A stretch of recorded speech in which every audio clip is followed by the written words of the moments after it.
Yeah.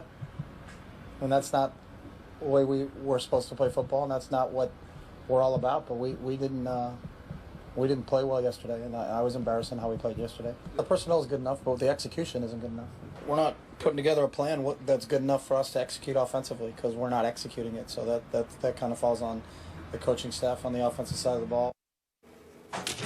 That was Chip Kelly speaking yesterday after the Eagles dropped to 0-2 this season. Kelly said there won't be any lineup changes despite the early struggles. NFL analyst Antonio Pierce joins us now. You know a thing or two about the NFC East, the Redskins, and you got a ring, of course, with the Giants. Good morning. Thanks for being with us. Do you like the way Chip's handling these early struggles?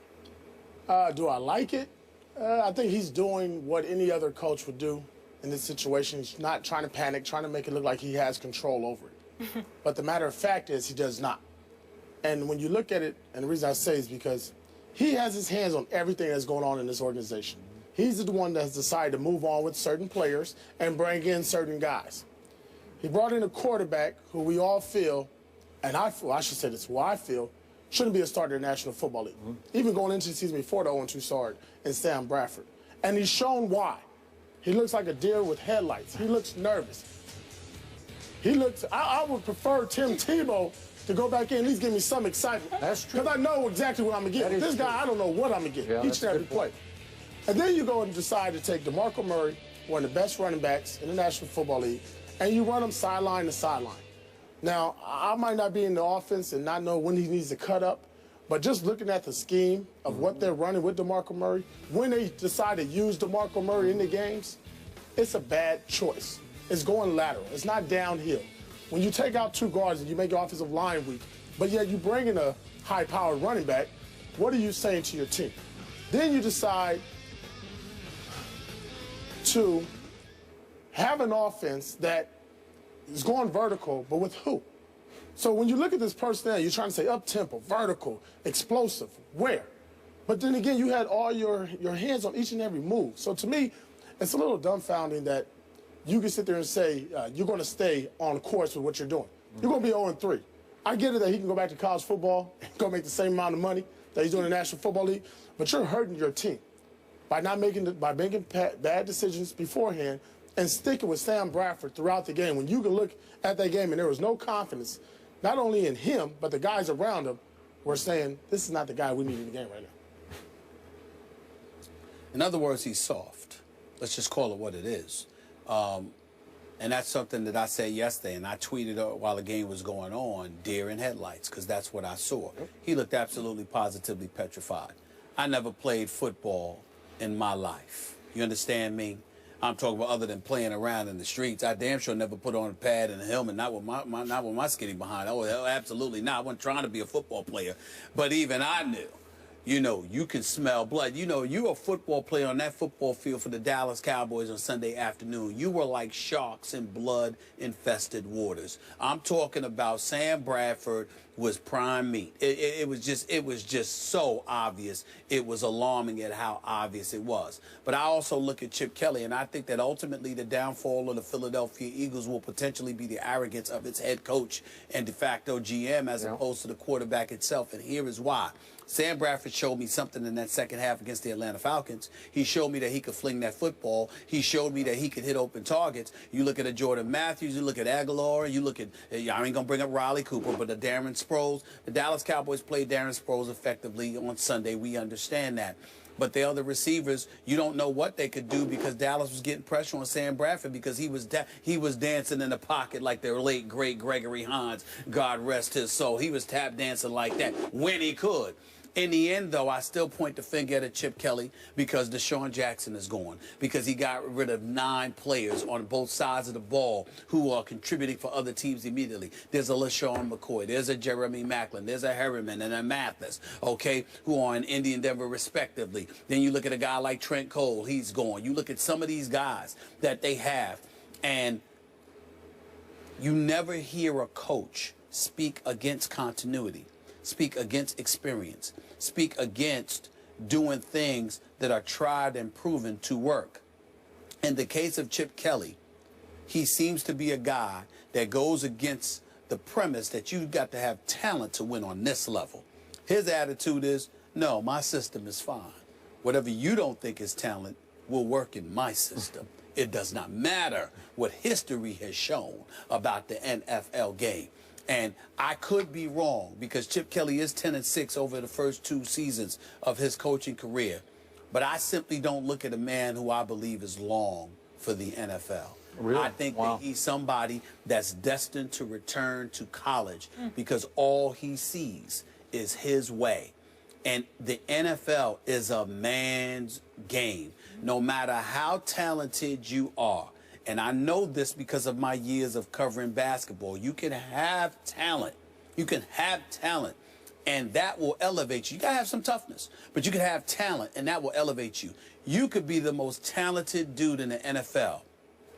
If you wilt, once you get punched in the mouth, you are done, because unlike the NBA and other sports, in the NFL, you have a license to assault people.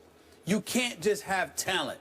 You have to have toughness in order to succeed in the NFL. And I question that about Sam Bradford, which is why I don't think the Eagles are going to. I've changed my position on the Eagles. I know they got the talent.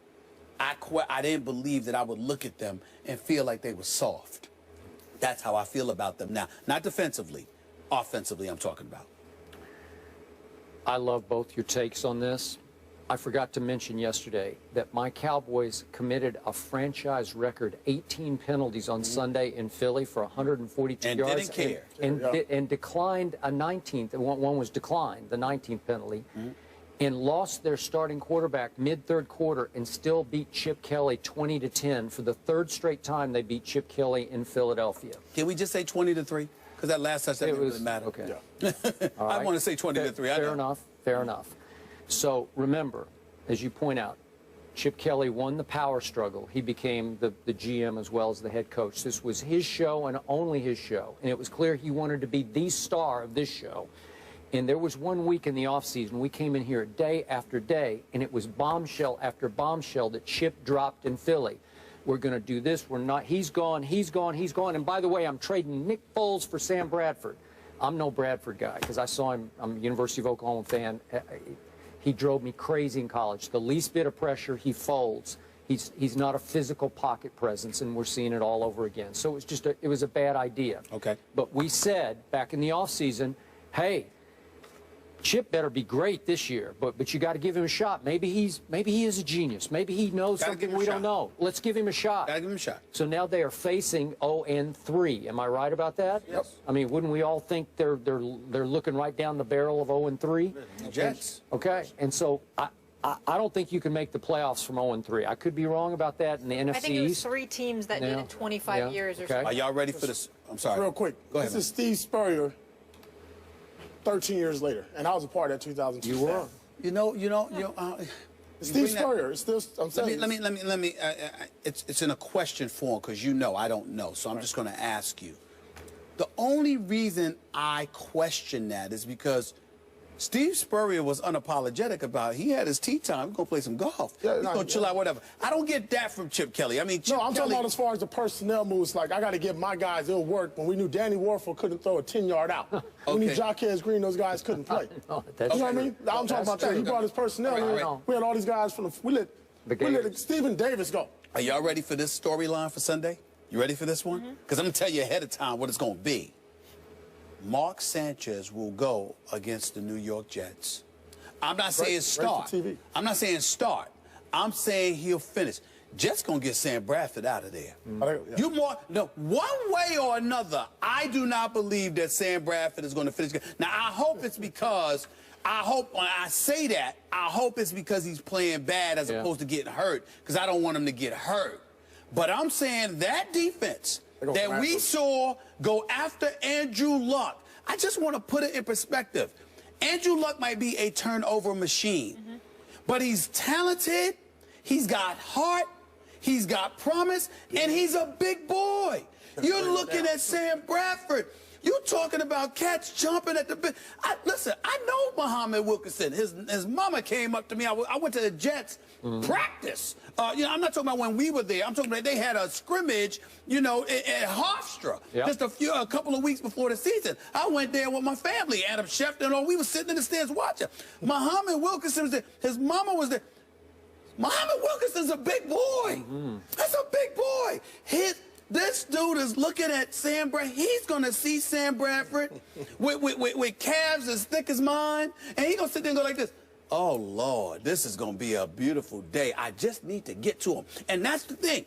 The Dallas Cowboys is very, very interesting. You brought that up. Skip 18 penalties, 19 turned down. You know what the Dallas Cowboys are saying? Hell with the penalties. We're going to soften this brother up. That's what we're going to do. Am I lying? No. We're going to soften him up. If this is the Dallas Cowboys, we talking about the New York Jets here. You see that defense? The corners are like, we got you. Don't worry about it. Just send the sink. I agree. Send the kitchen sink at them. I mean, I'm scared for Sam Bradford. I'm petrified for him. I'm trying to tell you, he ain't finishing that game. Chip Kelly gonna pull him. One way or the other. One way or the other, and I'm hoping he don't get hurt. I want to emphasize that, because I'm serious. This ain't a joke to me. I think he's in trouble. I'm really hopeful that he just gets yanked because he's unproductive. Because I think the Jets gonna get him out of there. I really do. We shall see. It's about to be October, guys. The best month in sports. If you were going against it, wouldn't you be salivating? Boom. Tap, tap, tap. Talk a little NBA coming up, gentlemen. Only 7 days until the start of NBA training camp, but a whopping $14 million stand between Tristan Thompson and the Cavs. Will they get it done? We'll discuss that after the break.